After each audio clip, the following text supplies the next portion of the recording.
Olá todo mundo mais uma vez. Espero que todos estejam bem aí mais de novo, né? E depois, hoje eu queria dar uma informação um pouquinho diferente, né? Que a gente está previsto para começar o curso oficialmente, né, de 2020 em setembro. Então eu vou colocar algumas informações no Face e no nosso Google Classroom, né, na sala de aula do Google, onde vocês estão todos inscritos, né? Para a gente ver como é que vai fazer isso, tá? Mas vou falar isso ainda essa semana. Vou colocar lá para vocês darem uma olhada, tá? E aí a gente pode começar a conversar a respeito, porque a gente está mais ou menos um mês de distância desse início oficial, tá? Como é que a gente vai usar esse material, se é que vai usar esse material aqui dos vídeos e tal, a gente discute lá então. Bom, o nosso último vídeo foi para começar a explicar a teoria, né, o tipo de institucionalismo do John Roger Commons, que foi aí um dos principais seguidores, de alguma forma, do Thorstein Veblen, né, que foi o iniciador da escola velha institucionalista americana, como a gente já comentou aqui. Assim como aconteceu no caso dos marginalistas, né? Vocês lembram que os primeiros livros marginalistas foram da década de 70, mas, digamos, a teoria só veio se consolidar nos anos 90, 1890, com Alfred Marshall, como a gente já falou aqui. A mesma coisa acontece nos Estados Unidos, né? A gente já falou aqui, comentou que eles tinham uma tradição universitária desde o século XVII, né? Então no século XIX, 2 séculos depois, você já tem um forro, aí, um background que pode dar um pensamento próprio. É o que acontece com o pragmatismo americano, né, com a antropologia, etc., que o Veblen cita no texto inicial dele sobre o porquê a economia não é uma ciência evolucionária. E então esses textos do Veblen, do finalzinho do século XIX, né, 1898, 1899, que é a teoria da classe ociosa, eles vão fazer efeito mais durante os anos 20 e 30, né, que é quando o Commons escreve aí suas principais obras, e os institucionalistas têm um grande papel dentro da economia acadêmica nos Estados Unidos, né? Então leva ainda um tempo, né? E esse tempo também implica modificações nos eventuais radicalismos das teorias iniciais, né? Que é o que acontece no caso do Commons, né? A gente já falou na vez passada que o Commons começa pelo fato incontornável, né? O princípio básico da escassez, por exemplo, né? Que pode ser natural ou não. E essa escassez, né, a gente viu, não seria estranho, por exemplo, como a gente também comentou, ao Walras, né, que é um marginalista. Walras chamava isso de rareté, mas evidentemente esse princípio não seria estranho a ele, né? Então a gente pode entender que o Commons já está amaciando a teoria do Veblen para dar conta dos problemas que estavam acontecendo na época, os anos 20 e 30 dos Estados Unidos, né? E aí é só para a gente fazer sempre aquele contexto, né? Lembra sempre, a gente insiste muito nisso, né? Que o discurso do economista, ele não está, as ideias econômicas não estão simplesmente trancafiadas na torre de marfim ou na academia ali, completamente isoladas de uma teoria pura, né? Essa teoria pura, ela encontra sempre o espaço público, isso desde o século XVII, né, e o poder político, né? Então o discurso econômico ele tem que ser traduzido, ele tem que ser modificado para viajar em todos essas esferas da sociedade, né? Então você tem aí uma produção, também vamos colocar assim, até porque a gente está falando de economia, né? Você tem uma economia dos discursos econômicos, né, que eles são produzidos, distribuídos e consumidos pela sociedade em determinados padrões, né, e o que a gente está vendo acontecer com o John Roger Commons é exatamente isso, nos anos 20 e 30, e aí o contexto que está por trás é justamente a crise que vai batendo na tradição liberal que acontece com a Primeira Guerra, né, ou seja, se você imaginava que um sistema internacional movido pelo padrão ouro, com a Inglaterra como centro, geraria uma harmonia entre os diversos países, né? A Primeira Guerra veio como negar, falsificar essa hipótese, né? Ao mesmo tempo, logo depois da Primeira Guerra, em 1918, você emenda na imensa pandemia que mata dezenas de milhões de pessoas no mundo da gripe espanhola, né? E mais uma vez você começa a exigir que a instituição, os aparelhos que a gente conhece, né, que são os aparelhos de Estado, comecem a tomar uma atitude com relação à possibilidade do caos social, né, da desordem social, né? E daí a gente já faz a ponte com o segundo ponto do Commons, né, que vem logo depois da escassez que a gente falou, né? A sociedade é movida porque ela tem escassez por conflitos. Esses conflitos demandam ser organizados, portanto eles têm que ser mediados para que a gente possa fazer uma ordem, e essa ordem garanta uma interdependência entre as diversas organizações da sociedade para que ela possa sobreviver e, de alguma maneira, gerar... não quero colocar a palavra aqui bem-estar, porque não é um termo exatamente próprio dos institucionalistas americanos, mas, digamos, vamos colocar assim para que ela possa gerar uma ordem, né, uma ordem específica, né? Quer dizer, eu não quero gerar bem-estar porque vocês lembram, por isso que eu não estou falando bem-estar especificamente, né? Que um dos objetivos da teoria do Veblen era justamente evitar a ideia de que existiria uma teleologia, um animismo, né, como se o sistema econômico fosse feito para gerar alguma coisa, né? Se a gente puder aqui fazer, ainda antes de propriamente entrar no que o Commons está fazendo, né, as diferenças, né, que o Veblen aponta da economia que está sendo feita ali originalmente nos Estados Unidos para a economia que é feita na Europa, principalmente marginalista, quer dizer, isso vale para o Commons assim como para o Veblen, né? Então isso tem a ver, com o que a gente está discutindo aqui, essa questão da ordem e tal, com o fato da gente poder fazer aí não uma distinção entre uma economia pura, né? Vocês lembram que os marginalistas tinham uma economia pura, uma economia aplicada e algo como uma economia social, né, fazendo assim as regras e preceitos, e depende, né, do John Neville Keynes, vai mudar para o Marshall, vai mudar para o Jevons, cada um tem o seu modo de dividir, mas essa divisão aí que os marginalistas propõem e discutem aí durante esses 20 anos, 1870 e 1890, não é feita pelos institucionalistas americanos. Nenhum deles vai olhar a ideia de que tem uma parte, digamos, mais movida para a ética e outra economia pura, né?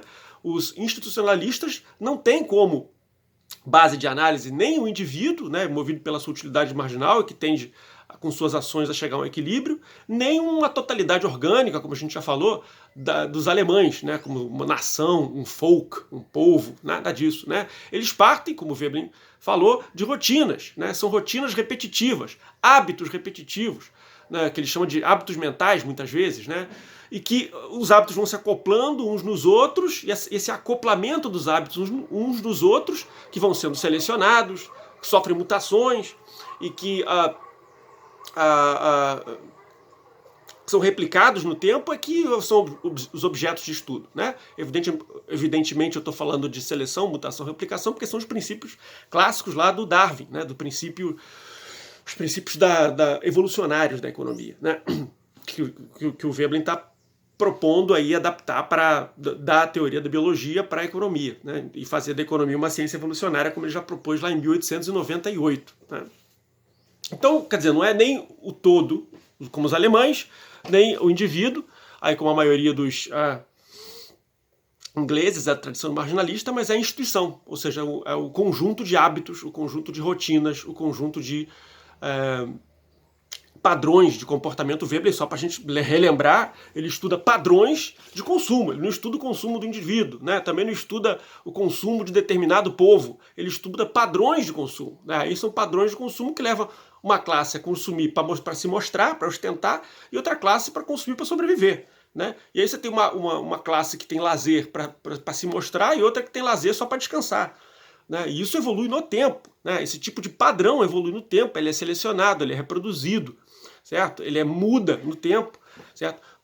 O modo de produzir também são padrões, né? E ele fala da firma de negócios como sendo um padrão que visa a ostentação do lucro movida pela base, o hábito de mental achar que a gente tem direito de propriedade natural, ao passo que o padrão dos engenheiros, de quem está no pé da fábrica, dos operários, é um padrão de comportamento diferente, movido por causas e efeitos impessoais. Né? O cara vê a fábrica, vê a matéria-prima sendo transformada pela máquina, pelo trabalho, gerando um produto, aquele é o padrão de pensamento que vai ser colocado para ele. Né? E o Veblen vai mostrar apenas que, com o tempo, esses padrões aí que ele chama do método maquínico industrial e da firma de negócios tendem a se bater.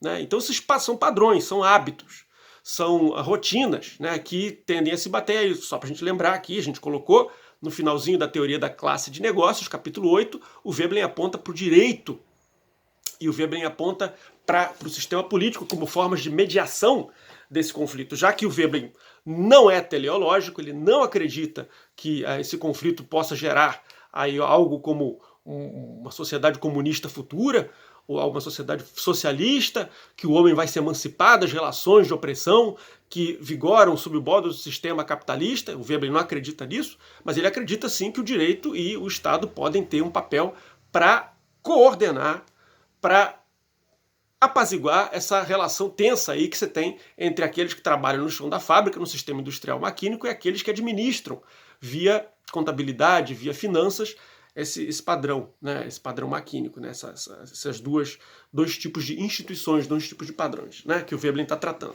Então é dentro desse arcabouço aí que a gente percebe a variação entre o que propõe os marginalistas, o que propõe os institucionalistas, que o Commons vai se desenvolver. Né? Então o Commons ele se desenvolve, a teoria dele se desenvolve a partir desse momento, né? A partir desses problemas, de buscar quais são essas rotinas. Né? Então a gente já vê, aí só para a gente talvez resumir de uma maneira mais ordenada aqui, para a gente depois pensar, a gente pode dizer que enquanto os marginalistas propõem uma divisão da economia em diversos ramos, os institucionalistas não, eles propõem, na verdade, o estudo de instituições. Né? Ou seja, enquanto os marginalistas propõem a ideia da gente começar pelo indivíduo para depois fazer aí uma agregação e chegar ao comportamento de equilíbrio da economia como um todo, os institucionalistas dizem não. Nós temos que estudar não o comportamento do indivíduo, mas padrões e hábitos e rotinas, né? Que não se agregam, não são comportamentos individuais que se agregam, mas são hábitos e rotinas que se acoplam uns nos outros, são selecionados, mutam, replicam e evoluem dessa maneira no tempo. Né? Com isso, né, esse é o terceiro ponto, outra terceira diferença entre os marginalistas e os institucionalistas, a gente evita tanto a taxonomia, como o Veblen está colocando, ou seja, colocar todo o comportamento, tentar associar ali todo o comportamento humano a uma espécie de utilidade marginal, certo? E depois cuja atuação no mundo vai gerar um equilíbrio. Então isso está evitado, a gente vai ter acoplamento de diversas rotinas que podem ou não podem ser sustentáveis no longo prazo. Você evita também qualquer teleologia, né? A ideia de que o sistema está se movendo rumo, digamos, a uma finalidade, qual seja a liberdade do homem, a emancipação humana, não tem nada disso. O sistema apenas são causas impessoais que se movem de instituições, de hábitos que se acoplam uns aos outros dentro das organizações e que vão gerar certas consequências futuras que não, de forma alguma, vão levar a alguma coisa que o Veblen considerava abstrata como a emancipação humana ou a liberdade. Né?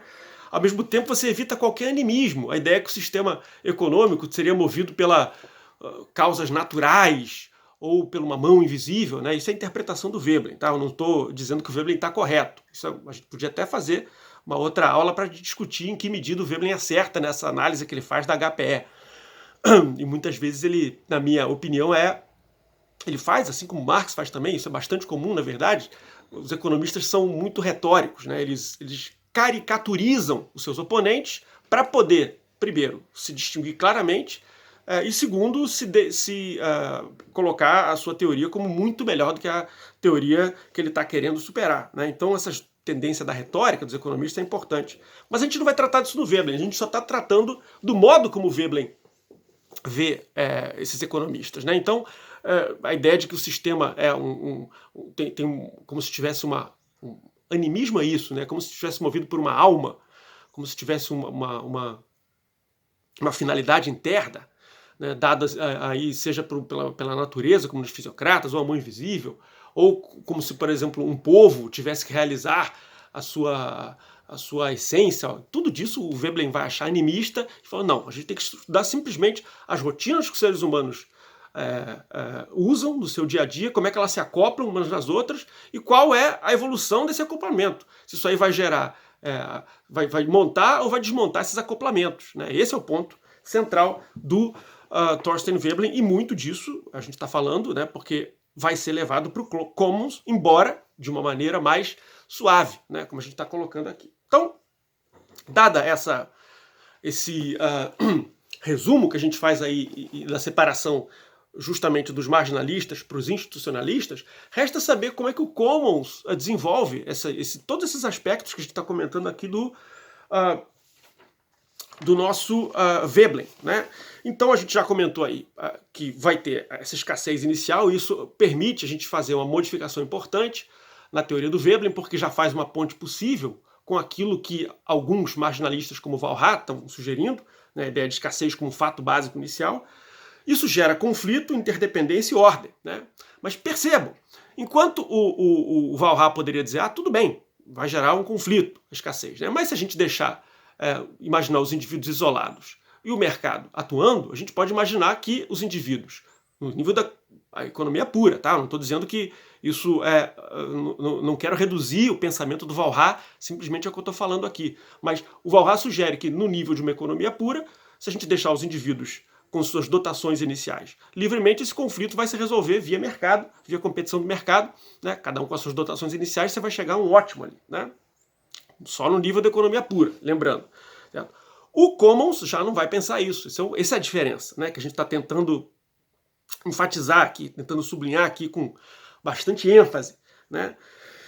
Esse conflito, essa interdependência, essa ordem não tem por base o comportamento maximizador individual. Tem por base a formação de rotinas, formação de hábitos, formação de comportamentos rotineiros, certo? E que a gente chama de hábitos, costumes, e que vão se petrificar aí em instituições. Aqui a gente tem uma distinção entre o Veblen e o Commons, no sentido de que, para o Commons, as instituições vão ser exatamente os mecanismos que permitem a gente resolver esses conflitos que acontecem pelo fato da gente ter escassez. Então, o ponto do Veblen e do Commons é um pouco distinto, porque o Commons vai insistir muito no fato das instituições formarem mecanismos de solução de conflitos, né? E aí o Commons vai sugerir que essas instituições, elas podem ser encarnadas empiricamente, a gente pode observá-las no que ele chama de going concerns. A palavra going dá uma ideia de processo, né? O going concern, na verdade, são vários tipos de organização na sociedade, vários tipos de organização onde padrões de comportamento, onde rotinas se estabelecem, né? Exemplos, por exemplo, a família, né? É um lugar onde certos padrões de comportamento, rotinas, hábitos se estabelecem em determinado grupamento humano. Igrejas, né? E diversas outras seitas, é um outro tipo de organização onde certos padrões de comportamento, certos hábitos se estabelecem.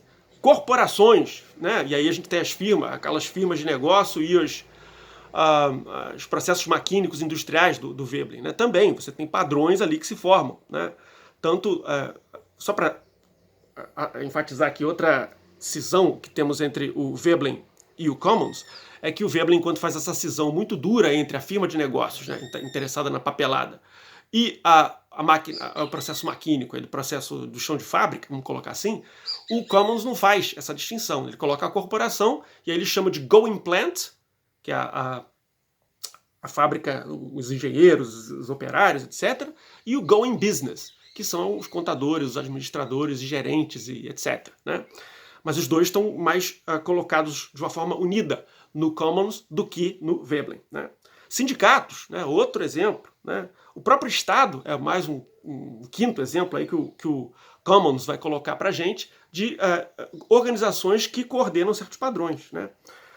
O que vai motivar esses padrões, né, para o Veblen? desculpa, para o commons, né? Esses padrões, eles vão se manter enquanto eles forem aquilo que eles chamam de funcionais, ou seja, enquanto eles permitirem o funcionamento daquelas organizações acopladas às demais, né? A questão é que se nós temos uma evolução na sociedade, nem sempre esses padrões vão, quer dizer, nem sempre não, na verdade, nunca esses padrões vão ficar constantes, eles vão mudar com o tempo. E essa mudança do tempo vai ter que ser de alguma maneira mediada. Você não supõe aqui, mais uma vez, a ideia de que a gente está indo para um equilíbrio, ou que aquilo vai se mediar unicamente pela via do mercado, né? Então, por exemplo, a família, no caso, né? Só para a gente deixar isso mais concreto. No começo do século XX, as mulheres vão tendo cada vez mais força, né, na luta por seus direitos, né, algo que vinha desde o século XIX e que vai se consagrar em 1920, com o direito nos Estados Unidos das mulheres votarem. E esse movimento vai fazer com que as relações, padrões de relações internamente da família fiquem diferentes. Quer dizer, se até o começo do século XX o marido era dono, digamos, de todo o dinheiro da mulher, né, uma vez que a mulher começa a trabalhar, uma vez que ela passa a ganhar dinheiro, principalmente isso acontece a partir da Primeira Guerra, né, quando os maridos vão lutar, e aí você tem, as mulheres vão para as fábricas, você começa a ter uma relação diferente aí entre os dois, né, um padrão diferente de comportamento com relação ao dinheiro, né? Então percebam aqui mais uma vez, né, que enquanto os marginalistas estão dividindo o que é puramente econômico do que é familiar, aqui o Commons, assim como o Veblen, vai dizer não. O padrão econômico e o padrão familiar estão inseridos juntos ali, não tem uma distinção, né? Assim como, só para a gente relembrar o Veblen, ele dizia, as instituições, os indivíduos quando entram nas instituições, eles não entram separados, tipo, sou só maximizador de utilidade ou só familiar, etc. Não, né? O Veblen falava de motivações que podem ser humanitárias, religiosas, sexuais, econômicas propriamente, certo? Então, quer dizer, tudo isso está dentro, isso são as palavras do Weber, né? Tudo isso está junto, numa coisa só. Então é esse o ponto aí que o Commons está sugerindo. Então, quer dizer, uma vez que acontece essa mudança, quem que vai arbitrar esse conflito, né? E aí é importante observar que o Veblen, o Commons faz uma mudança aí na teoria do Veblen para dizer que o que vai estar sendo posto em jogo são as transações, e aí tem uma subdivisão na economia para as transações, quer dizer, das instituições para as transações, porque a transação entre marido e mulher vai ser modificada, né? Ou seja, se o marido tinha um papel de poder com relação ao dinheiro da mulher, agora isso vai ser modificado a partir do momento em que esses padrões de comportamento mudam, né? Ou seja, a posição da mulher na economia e na política, no espaço público muda, né? E quem vai arbitrar isso, né? Haja vista que as leis, né, os padrões de comportamento antigos do século XIX, onde a mulher era completamente submissa, não funcionam mais. Quem vai arbitrar, diz o Commons, é a Suprema Corte dos Estados Unidos. A Suprema Corte é que vai dizer, ou vai achar que eles chamam de valor razoável para arbitrar a relação, a transação aí, no caso que a gente está dando exemplo, de marido e mulher. Até aí vai dizer como que a gente vai poder chegar a uma ordem. Esse é o ponto todo, né? Tem conflito, a interdependência, o marido depende da mulher, a mulher depende do marido, e vai ter que chegar a uma ordem a partir disso, né? Então, só para a gente lembrar, então todas as organizações, elas vão ser compostas aí, elas são exemplos de instituições, e essas instituições são movidas por transações, né? São compostas de transações. Essas transações, eu dei um exemplo aqui da família, entre marido e mulher, é uma relação aí que, um tipo de transação entre marido e mulher, que o Commons chamava de transação do tipo gerencial, né? Embora não tenha nada a ver com gerência, mas é o mesmo comum na fábrica, é uma relação entre dois indivíduos e é hierárquica, certo? Então, o que você vai... modificação que a gente está dando exemplo aqui do começo do século XX com relação à mulher, vai ser que a gente vai desmontar essa hierarquia que estava prevalecente no século XIX entre o marido, que era o dono dos recursos e ou tinha direito de arbitrar com relação aos recursos que a mulher dispunha, né? Então, esse tipo de transação é um tipo de transação que não é um tipo de transação de mercado e que, no entanto, vai fazer um efeito para a economia, que a mulher vai poder dispor do dinheiro dela de uma forma que até o final do século XIX ela não podia dispor. A gente está sempre aqui falando basicamente do americano, né, que é o que o Commons está tratando. Né? Então, esse é um tipo de transação. Né? Então, o que o Commons está colocando é que nós temos que analisar essas transações e analisar em que medida elas são ou não são funcionais. Né? A palavra em inglês é workability, eu não sei se é uma boa tradução, mas a ideia é que elas funcionam para gerar ordem, né? Elas funcionam para garantir a interdependência de uma maneira ordenada e resolver problemas de conflito. Esse é o ponto dele. Né? E aí ele faz uma distinção de basicamente 3 tipos, são 5 tipos na verdade, né? Mas a gente vai tratar de 3 deles, né? Que é o tipo de transação que a gente associa normalmente a mercado, que é o que ele chama de transação por barganha, né? E aí seria aquele tipo de transação que normalmente os economistas marginalistas têm em mente, né? Transações de mercado. O que o Commons está sugerindo bom, isso aí é só um tipo de transação, né? Um tipo de padrão que a gente tem, que é o padrão de troca no mercado, né? E aí, justamente, por exemplo, o que a gente está falando aqui da família, do homem e da mulher, é um tipo de transação que é dentro de uma instituição. A gente pode pegar também na igreja, né? Uma relação que tem entre membros da igreja, ela pode ser modificada e aí ter atritos. E aí se fazer ter que entrar e apelar à Suprema Corte, como o Veblen diz, para achar um valor razoável que dê conta da funcionalidade daquele tipo de relação, né, de transação, como ele está falando. Então, enquanto os marginalistas focam na razoabilidade, né, vamos colocar, na razoabilidade das relações apenas de mercado, o Commons sugere que essa é apenas um tipo de relação que tem. E, ao mesmo tempo, não é um tipo de relação que seja naturalmente harmônico. Pelo contrário, né, ele diz isso muito tendo por base o que está acontecendo nos Estados Unidos naquele começo de século XX, certo? Quer dizer, os Estados Unidos saindo da Gilded Age, né, entrando nessa era de reformas, e ele coloca aí com um imenso número de imigrantes e o problema dos ex-escravos, né, dos ex-escravizados, que vai permanecer durante muito tempo aí, por décadas e décadas com os Estados Unidos. Quer dizer, as oportunidades entre os indivíduos não são as mesmas quando eles competem no mercado.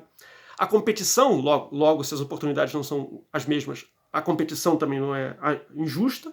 Logo, os preços dos produtos no mercado podem também não ser justos, de maneira que, e ainda assim a gente pode ter o que ele chama de um desvio com relação ao curso correto da lei. Ou seja, a lei pode ter evoluído, pode ter sido montada de uma forma que corrobore, que confirme essas injustiças, tanto de oportunidades quanto de competição, e que leve aí as pessoas não participarem de uma forma igualitária no mercado. Então, grande parte do trabalho do Commons no nível federal, ou seja, participando do poder, lembre disso, né? O discurso econômico não é encastelado, ele tem que participar de alguma forma do poder e do espaço público, né? É entrar e discutir e fazer parte e estudar historicamente como evolui as relações de trabalho nos Estados Unidos para garantir que o próprio capitalismo sobreviva nesse período onde ele começa a ser questionado, o laissez-faire e etc., depois da Primeira Guerra e depois da tragédia da pandemia de 1918, da gripe espanhola. Então, esse questionamento começa a vigorar e o Commons, como é um americano excepcionalista, acredita no trabalho, na livre iniciativa e no capitalismo, propõe, como a gente já comentou na vez passada, um capitalismo razoável. Certo? E para isso a gente tem que ter noção dos problemas que estão afligindo as pessoas naquele momento. Né? Então, a barganha de mercado deve ser analisada, mas deve passar aí pelo crivo, de alguma forma, em várias instâncias do Poder Supremo, da Suprema Corte, para que a gente possa garantir a razoabilidade dessa competição dos preços e das oportunidades que vigoram no mercado. Né? O segundo tipo, a gente já comentou aqui no exemplo homem e mulher, mas também ocorre entre chefe e operário, ocorre também entre uma alta função religiosa e uma função menos alta, né, que a gente chama de transação do tipo gerencial, que é uma hierarquia. Né? Como a gente já comentou aqui é da família, eu vou me ficar mais quietinho aqui, já dei o exemplo. Né? E o terceiro tipo é o que ele chama de tipo de transação distributiva. Aí é quando a gente tem uma grande instituição que aplica ou coordena o tipo de relação que você vai ter, o tipo de transação que vai ter entre vários agentes, né? É o que acontece, por exemplo, com instituições de governo, né? Quer dizer, quando o governo determina um determinado tipo de ordem, ele determina que as transações entre os diversos indivíduos vão ser daquele tipo, né? Então, o tipo de relação que a gente chama de distributiva, de transação distributiva, vai ser o terceiro tipo que vai interessar aí ao nosso Commons. Além dessas três, como eu falei, né, que são as mais importantes para nós, vai ter as outras duas, né, que são as próprias interações, as próprias transações de rotina, né, que são aquelas comuns que a gente faz no dia a dia, e as estratégicas. As estratégicas são interessantes também para o Commons, porque elas visam justamente mudar via jurídica o que a Suprema Corte entende por um valor razoável, né? Então, se um sindicato aí resolve entrar na justiça contra um determinado acordo feito com os patrões, de um lado os patrões podem se unir e do outro lado os trabalhadores podem se unir para estrategicamente tentar puxar a lei para o seu lado ou para o outro, né? Então esse tipo de transação estratégica que visa mudar os limites da lei que funcionam para regular essas transações entre os agentes também é objeto de estudo do John Commons, né? John Roger Commons, né? Então já demos aqui 30 minutos, eu vou parando por aqui, a gente parece já tem uma ideia básica do que o Commons propõe aí para seu tipo de economia, e evidentemente, como a gente está colocando aqui, em 1929 estoura a Grande Depressão, e todas essas ideias aqui que já estavam vigorando, já começavam a pipocar aí desde o estouro da Primeira Guerra, né? Depois com a pandemia da gripe espanhola, e depois com os problemas que vão surgindo a partir dos anos 20 na Europa, principalmente com a ascensão do fascismo, né? Depois do nazismo, com a crise que você vai ter na Inglaterra nos anos 20, isso tudo vai apontar para uma necessidade de arbitragem cada vez maior. E aí é que essas teorias do Veblen, do Commons, né, que vão fazer aí, e dar um papel grande para o direito, de forma que a gente vai ter aí uma teoria que ao mesmo tempo é econômico, jurídica, né, vai dar origem, início à tradição de Law and Economics, é aí que essa teoria vai começar a vigorar, tá? Então, no nosso próximo encontro, a gente continua aí fazendo um resuminho básico do nosso John Roger Commons, né, como a gente sempre faz, e voltando aí à Europa, né, para ver o que vai acontecer a partir dos anos 20 e 30 com a teoria que teve origem com o nosso Alfred Marshall. Até mais.